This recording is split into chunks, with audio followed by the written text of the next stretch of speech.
conhecimento sobre os solos se estruturou como uma ciência independente e autônoma no século XIX. Desde então, essa ciência e o conhecimento experimentaram intenso desenvolvimento de seus métodos e ferramentas de estudo. Isso se deu no contexto da ciência cartesiana, e este paradigma segue sendo hegemônico na ciência dos solos tropicais. Sob este paradigma, a ciência dos solos se especializou, se fragmentou, com vistas principalmente ao aumento da produtividade das culturas agrícolas e deu pouca atenção para a complexidade dos solos e para o papel dos mesmos na manutenção da biodiversidade, da qualidade da água, do ar e na produção de alimentos de qualidade. Essa foi a base para o desenvolvimento das tecnologias da Revolução Verde, utilizadas na agricultura e implantadas no Brasil na segunda metade do século XX. Tais tecnologias impactaram negativamente o ambiente e causaram muitos problemas para as pessoas. Dentre estes impactos negativos, encontram-se a degradação acelerada dos solos. No mundo, os impactos negativos deste modelo foram inicialmente denunciados em 1962 por Raquel Carson em seu livro Primavera Silenciosa. No Brasil, a busca de alternativas à Revolução Verde se fortaleceu no final da década de 70 e início da década de 80. O movimento em busca dessas alternativas foi denominado de agricultura alternativa. Desde o início, os técnicos envolvidos com a construção da agricultura alternativa primaram por valorizar e construir suas propostas junto com as organizações dos agricultores familiares, a partir das experiências práticas destes agricultores. No Brasil, a agricultura alternativa foi a base para a construção da agroecologia, como vocês podem ver num capítulo de Vilar et al. 2013, que vai estar disponível para os participantes do curso. E é deste movimento que surgiu então a ANA, a Articulação Nacional de Agroecologia, uma das principais expressões da agroecologia na atualidade.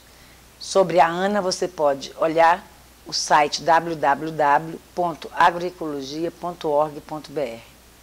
A ANA foi responsável pela construção, junto com o governo federal, da Política Nacional de Agroecologia, PNAPO, Política Nacional de Agroecologia e Produção Orgânica, o Decreto 7.794 de agosto de 2012.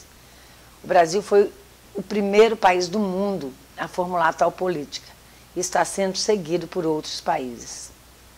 Nos anos 2000, em especial, a agroecologia foi também fortalecida enquanto ciência, com a criação da ABA, da Associação Brasileira de Agroecologia, cujo site é www.aba-agroecologia.org.br.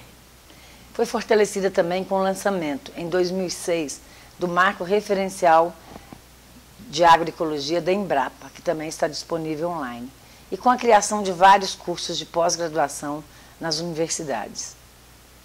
Com isto, a gente afirma que no Brasil o campo agroecológico é entendido como movimento social, como prática e como ciência.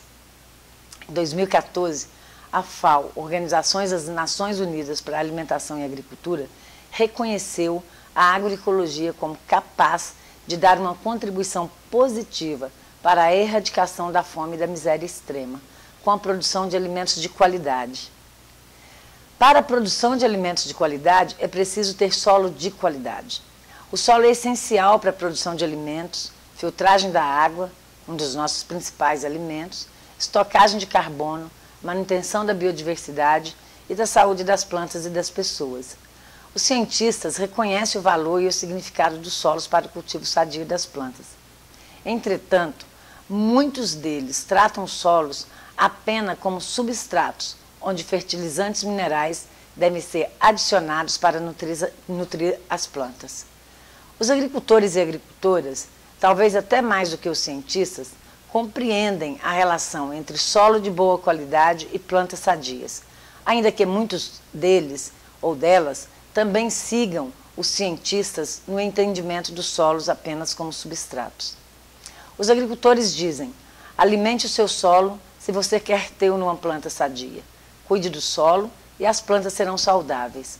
Um agricultor uma vez disse que seus vizinhos consideravam a sua família como louca, pois eles sempre os viam com uma pá cavando o solo. Segundo ele, os vizinhos deveriam pensar que tinha um tesouro enterrado na propriedade. Segundo um outro agricultor, solo não suja, purifica. Os agricultores em geral não utilizam a palavra solo, mas sim terra. Os agricultores agroecológicos tratam a terra com respeito, cuidado e carinho, como se fosse um membro querido da família. Alguns agricultores cheiram e provam seu solo e descrevem suas virtudes como se fosse uma pessoa querida. Muitos agricultores consideram o solo, a terra, como mãe, a mãe terra. Um agricultor disse: quando você adquire a terra, você adquire uma segunda mãe. Mas assim como cuidamos de nossas mães, temos que cuidar da terra também. Em se tratando de uma agricultura sustentável livre de agrotóxicos, não há dúvida de que precisamos de solos com boa qualidade, saudáveis e com vida. Por isto, procuramos organizar estes cursos para contribuir com o entendimento do solo, não apenas como substratos inertes, onde artificialmente cultivamos plantas, mas como um componente vivo dos agroecossistemas. O primeiro curso tratará em especial dos temas mais gerais e de formação dos solos. Por isso, trataremos inicialmente da história da agroecologia no Brasil, da relação entre solos e agroecologia e da tectônica de placas. A tectônica de placas ajuda-nos a entender quão dinâmico é o nosso planeta, como as rochas são formadas e como tudo é um grande ciclo, ou talvez uma grande espiral, pois tudo se transforma, mas também volta ao ponto quase inicial, por isso uma espiral. Em seguida, trataremos mais especificamente das rochas e minerais. A rocha é o principal material de origem dos solos e os minerais compõem as rochas. A maioria dos nutrientes são liberados no solo a partir do intemperismo das rochas. A fonte de outros nutrientes, como o carbono e o nitrogênio, é a atmosfera. Seguiremos no curso procurando entender que, além do grande ciclo da Terra, a tectônica de placas, há também o ciclo das rochas e dos nutrientes. Entender os ciclos é importante para entendermos que nenhum processo é linear, e este entendimento tem consequência na forma como manejamos e usamos os nossos solos. Estudaremos os ciclos do fósforo, do nitrogênio e do carbono, mas como os minerais fornecem os nutrientes das plantas. Para entender isto, é preciso entender como os solos são formados. Quais são os fatores e processos de formação dos solos? Como formam os minerais de argila e sua importância para o solo? Essas questões serão estudadas na unidade de formação e atributos dos solos.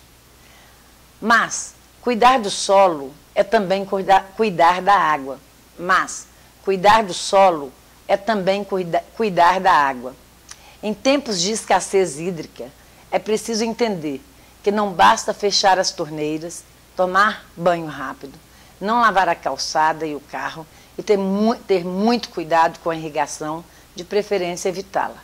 Por falar em irrigação, cabe perguntar: você já parou para pensar por que temos que ter grama verde o ano todo, se em algumas regiões temos estações secas bem definidas? Pois é, todos esses cuidados com a água são importantes, mas para ter água de qualidade é preciso cuidar do solo.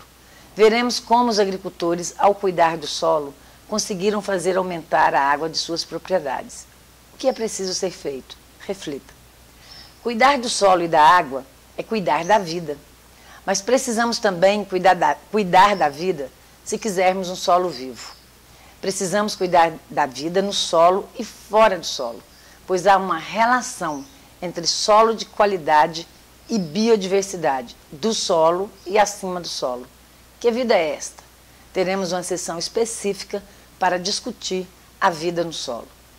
Ao longo das sessões, teremos fóruns para discutir e refletir coletivamente. Participe ativamente, não apenas para aprender, mas também para ensinar, pois, como disse Guimarães Rosa, professor é aquele que de repente aprende. E como disse Paulo Freire, ninguém educa ninguém, ninguém educa a si mesmo. os homens se educam entre si, mediatizados pelo mundo. Gostaríamos de lembrar a todos e a todas que este curso foi organizado pelo projeto ECOAR, Práticas, Ciências e Movimentos, do Núcleo de Educação do Campo e Agroecologia da UFV, em parceria com o projeto Comboio Agroecológico do Sudeste. Ambos projetos foram apoiados pelo edital 81/2013, edital este apoiado pelo Ministério do Desenvolvimento Agrário, em parceria com o CNPq e com os Ministérios das Ciências e Tecnologias, da Educação, da Agricultura e o antigo Ministério da Pesca. Este edital objetivou apoiar a criação de núcleos e redes de núcleos de agroecologia nas universidades e institutos de educação no Brasil.